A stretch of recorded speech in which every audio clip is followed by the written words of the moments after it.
Have you ever felt like you're just going through the motions? Like you're busy but not really going anywhere?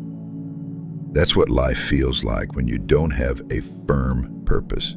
You wake up, you grind, and you crash at the end of the day. But deep down, there's this unsettling feeling that something's missing. That's because without direction, even small problems feel huge. Every minor inconvenience feels like a personal attack. And worst of all, you're more likely to get thrown off by other people's opinions, expectations, or drama. Epictetus said it best: difficulties show a person's character. He wasn't just talking about pain, he was talking about clarity. When you know what you're about, when you have something solid to stand on, even the chaos around you starts to feel manageable. And that clarity doesn't come from scrolling through quotes or waiting for a sign. It comes from sitting down with yourself and asking, what matters to me? What do I actually want from this life? Not just career-wise, but as a human being, what kind of person are you trying to become? When you define your purpose, even the hardest days make sense. Life stops feeling random. The rejections, the failures, the uncomfortable choices, they all become part of the path. Instead of asking, why is this happening to me? You start asking, how does this help me grow? That mental switch is everything. And here's the thing, your purpose isn't something you find once and never question again. It's something you build, like a sculpture. You chip away at the distractions, the expectations, and the noise until your real values are left standing. This might mean letting go of certain goals that no longer serve you. It might mean choosing a harder path because it's the honest one. But it'll always be worth it because it's yours. When life throws setbacks at you, and it will, your purpose acts like an anchor. It keeps you grounded. It keeps you from chasing approval or panicking when plans fall apart. It's the compass that helps you say yes to the right things and no to the distractions. You stop being reactive and start becoming intentional. And that's when real peace begins. So if you haven't already, slow down, reflect, and write it out. What do you stand for? What are you building toward? Your answers don't need to be perfect, they just need to be real. And once you have them, protect them. Align your choices with them. That's how you stop being pushed around by life and start living on your terms. Not letting anything affect you also means you must master your mind. Let's be real. Most of the chaos we experience isn't out there, it's in here, in our heads. A bad day, a rude comment, an unexpected bill, those things trigger us, but what really wrecks our peace is how we think about them. And that's exactly what Stoicism teaches. Your mind is the real battlefield. Epictetus said it's not things that upset us, it's our judgment about them. Think about that. Two people can go through the same situation. One falls apart, the other stays calm. The difference? Mental discipline. And it's not about pretending to be happy or shoving your emotions down. It's about building control over your inner world so that outside stuff doesn't get the keys to your peace. Here's where the real challenge is. Most of us go through life on autopilot. Something happens, we react without thinking. Someone cuts us off in traffic and boom, we're fuming. Our boss sends a vague email and suddenly we're spiraling with anxiety. But what if, instead of reacting, we paused? That pause is everything. That's where your power lives. Mastering your mind starts with awareness. Notice the thoughts that run through your head when something goes wrong. Are they helping you stay calm, or are they pouring gasoline on the fire? The goal isn't to be emotionless, it's to be emotionally intelligent. Feel the emotion, understand it, but don't let it hijack your decisions. Here's a simple exercise that works. Every morning, set one intention, just one. Something like, today I won't get pulled into arguments, or today I'll respond instead of react. It sounds small, but it stacks up. Day by day, you train your brain to pause, to choose a better response. That's how you start rewiring your mental habits. Also, watch what you feed your mind. You wouldn't eat trash for breakfast, so don't consume mental junk all day. That means limiting drama, negative people, and nonstop doom scrolling. Read something wise. Reflect. Spend time with people who challenge you in a good way. Your mental environment matters more than you think. And lastly, don't wait for a crisis to build mental strength. Practice it every day, especially when life is calm. That way, when something hard hits, you've already trained your mind to stay level. Like going to the gym. Mental strength is built through reps. When you master your mind, you change how you experience life. You stop being a slave to emotion, start becoming the author of your own story. That's not just Stoicism, that's a freedom. Not letting anything affect you also means knowing how to accept criticism. Let's face it, no matter what you do in life, someone's going to have an opinion about it, and not always the kind you want. Criticism is part of the deal. Whether it's from your boss, a stranger online, or even someone close to you, it stings. But here's where Stoicism offers something powerful. It teaches you that how you receive criticism is more important than how it's delivered. Epictetus reminded us, we cannot control the actions or opinions of others, but we can control our response. That idea right there, it flips the whole script. You stop giving power to other people's words and start taking responsibility for your reaction. So how do you actually handle criticism the Stoic way? First, don't take it personally. That's easier said than done, but pause for a moment and consider. Is there truth in what's being said? If yes, great, you've just found an area to grow. If not, then it says more about the other person than it does about you. Either way, you win. Second, breathe before you react. Most of us get defensive instantly. It's like a reflex. But if you take a second to pause, you give yourself room to think. Is this person trying to help? Are they projecting their own issues onto you? Is this even worth your energy? Third, know who you are. If you're living in alignment with your values and doing the best you can, then not every opinion needs to be taken seriously. People will always have something to say, but you don't have to invite every voice into your mind. Self-awareness builds that filter. And finally, use criticism as fuel. Even if someone says it in the worst way, take what's useful and discard the rest. You're not here to please everyone, you're here to grow. And sometimes the uncomfortable stuff is what pushes you the most. Look, criticism doesn't have to crush you. If you let it, it can shape you. And if you can stay calm, reflect, and respond with intention, you won't just earn respect, you'll earn peace.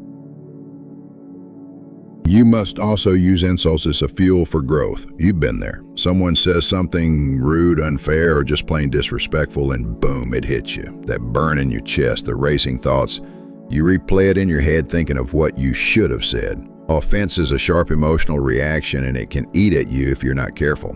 But Stoicism gives you a choice. You can carry the weight of offense, or you can use it to grow stronger. Epictetus taught that it's not the event that hurts us, it's our opinion about the event. In other words, offense only has power if we give it power. That means you don't have to react with anger, bitterness, or revenge. You can pause, take a breath, and choose a response that reflects strength, not weakness.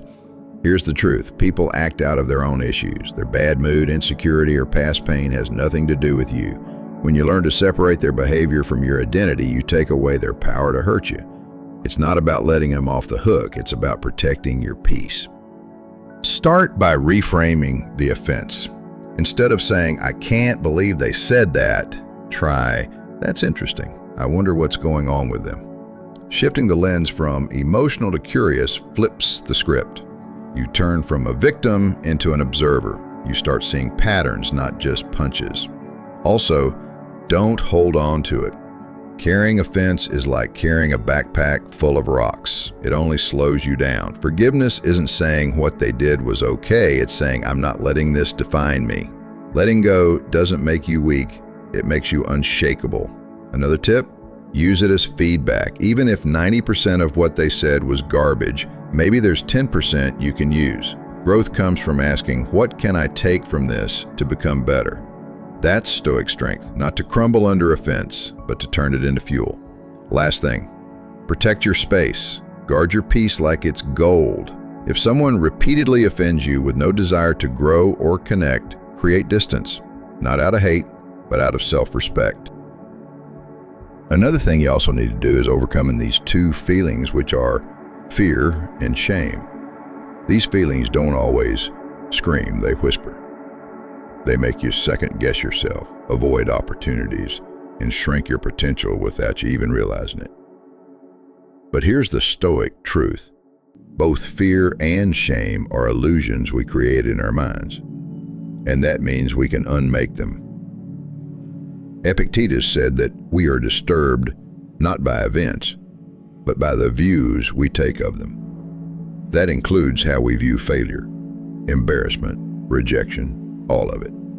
Fear, at its core, is a story we tell ourselves about what might go wrong. And shame, it's a story we tell ourselves about who we think we are or who we think we're not. So how do you deal with these emotions the Stoic way? First, break the fear down. Ask yourself, what exactly am I afraid of? Make it specific. Fear thrives in vagueness, but once you shine a light on it, it often shrinks. Is it fear of failing? Of being judged? Of not being good enough? Once it's clear, you can face it head on. You might even realize it's not as big as it felt. Second, reframe shame into growth. Shame tells you, I am bad. But Stoicism flips it and says, I did something I can learn from. That's a powerful shift. Everyone makes mistakes. What separates the strong from the weak is whether you choose to grow from them or let them define you. Practice self-forgiveness. Sounds simple, but it's not easy. Still, it's essential. Forgiving yourself doesn't mean pretending it didn't happen. It means saying, yes, that happened, I've taken the lesson, now I move forward. It's one of the most Stoic things you can do, and don't go it alone. Even Stoics leaned on community. Talk to someone you trust, a friend, a mentor. Sharing your fears or shame strips them of secrecy and reduces their grip. Finally, take small steps. Courage builds like a muscle. Face one small fear today. Speak up. Show up. Try again. Each time you do, you prove to yourself that you're not your fears and definitely not your shame. Also, knowing how to stay calm when the unexpected happens will help. Life doesn't ask for your permission to throw curveballs. Sometimes you see them coming, sometimes you don't, but either way, they're part of the deal. What Stoicism teaches isn't how to avoid problems, it's how to meet them without flinching. And one of the most underrated Stoic habits is this: expect things to go wrong and prepare anyway. This isn't being negative, it's being ready. The Stoics had a name for this mindset, premeditatio malorum, or premeditation of evils. Sounds dramatic, but it's actually brilliant. It means taking a few moments to imagine what could go wrong, not to worry, but to rehearse your response. So when life does throw you a storm, you don't panic, you pivot. Picture a pilot going through emergency drills. They don't hope the engine fails, but if it does, they've practiced. You need the same mental prep. Ask yourself before big moments, what could go wrong, and how would I respond calmly and wisely? This simple habit builds resilience faster than any motivational quote ever could. Let's be real, life rarely goes exactly as planned. A job interview tanks, someone you trust disappoints you, that project you poured your heart into flops. But if you expected setbacks as part of the game, not personal attacks, you'll handle them with more grace and less drama. And that's the key. Don't personalize every obstacle. Bad stuff happens. Not everything is an insult or a failure. It's just life doing what life does. When you see things that way, you stop reacting emotionally and start responding intelligently. Another part of this principle: be flexible. You can have goals, but if your path needs to change, let it. Don't be so rigid that one detour ruins your whole journey. Flexibility isn't weakness, it's wisdom. Also, take time to reflect on your past.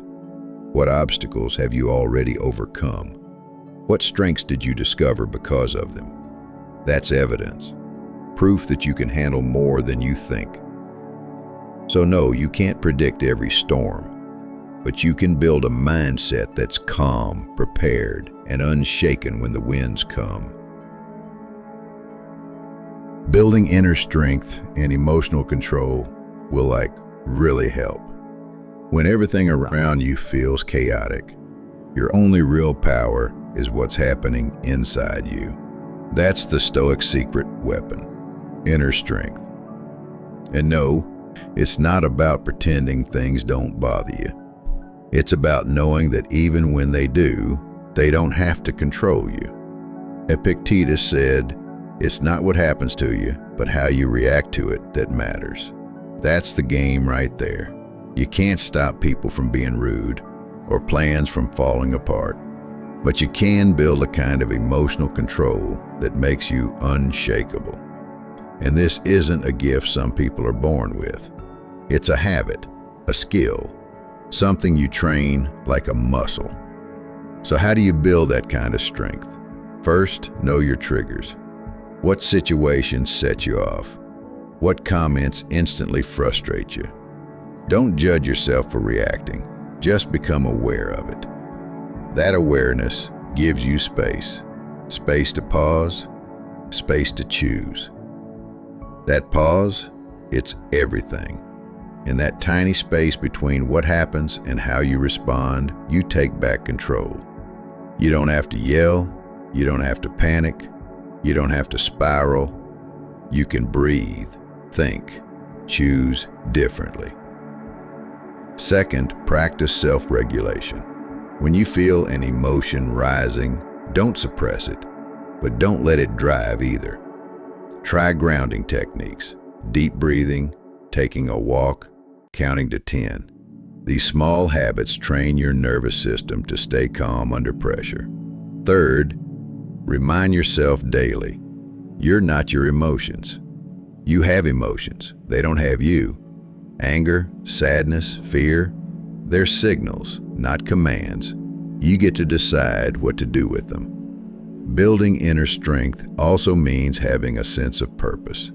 When you're focused on something bigger, whether it's becoming a better parent, building a business, or simply living with integrity, small annoyances lose their grip on you. You're no longer at the mercy of every emotional wave. And finally, keep showing up. Consistency is more powerful than intensity. You don't have to be a rock every day, but each time you pause instead of reacting, breathe instead of lashing out, or reflect instead of regretting, you're becoming stronger, bit by bit. That's what emotional control really looks like. You must also practice restraint. There's a moment between impulse and action where everything can change. And that's where Stoicism lives. In that pause, in that breath, in that split second where you can either react or respond. Practicing restraint isn't about being passive. It's about being in control. It's about moving with intention instead of emotion. We live in a world that rewards quick reactions, instant texts, fast comebacks, knee-jerk decisions. But Epictetus would remind you, just because you feel something doesn't mean you need to act on it. Anger flares? Pause. Jealousy creeps in? Pause. Someone insults you? Pause. That pause is your power. It's the space where you check in with your values before you do something you'll regret. You're not denying your emotions, You're choosing not to let them drive the car. Practicing restraint is also about delaying gratification. Stoics understood that just because something feels good now doesn't mean it serves you in the long run. Want to build a strong mind? Say no to short-term comfort when it conflicts with long-term peace. That might mean turning down gossip, skipping the emotional outburst, or staying silent when you really want to clap back. But here's the trick. It's not about being a doormat. It's about acting with wisdom. Restraint isn't weakness. It's strength under control. It's knowing when to speak and when silence says more. It's doing what needs to be done, not what your ego demands in the heat of the moment. Marcus Aurelius said, "The best revenge is to be unlike him who performed the injury." That's restraint in action. You rise above, not because you're scared, but because you're focused on something higher. And when it comes to wise action, the Stoics believed in doing what's right, not what's easy. They didn't act for applause, they acted from principle. The Stoic endgame is not power, not fame, not control, but harmony with nature, with others, and most importantly, with yourself. To live in harmony with nature doesn't just mean trees and oceans. It means understanding the natural flow of life. The fact that seasons change, people grow, things fall apart, storms come, and none of it is personal. It's just life doing what life does. Epictetus and the Stoics believed we each have a role to play, a nature of our own. And peace comes from accepting that role, not fighting it, not wishing it away, but living it with integrity. Let's start simple. When you go against your own nature, you feel it. That tension in your chest when you betray your values, that regret when you say yes when you meant no. That quiet discomfort when you're living someone else's dream, not yours. Stoicism says, listen to that. It's your compass. Living in harmony with yourself means knowing who you are, what you believe, and what kind of life you actually want to live. It means aligning your actions with your principles, not perfectly, but intentionally. It means stopping the endless chase for external validation and starting the real work of self-acceptance. And with others, harmony means understanding we're all part of something bigger. You're not here to control everyone else. You're here to play your role with dignity and let them play theirs. That doesn't mean tolerating harm, but it does mean letting go of the need to change what isn't yours to change. Nature also reminds us to slow down. Everything doesn't have to happen now. Growth takes time. So does healing. So does clarity. A tree doesn't force itself to bloom in winter. Why should you? Living in harmony isn't about sitting still either. It's about flowing with life, moving forward when the time is right and resting when it's not. It's about trust.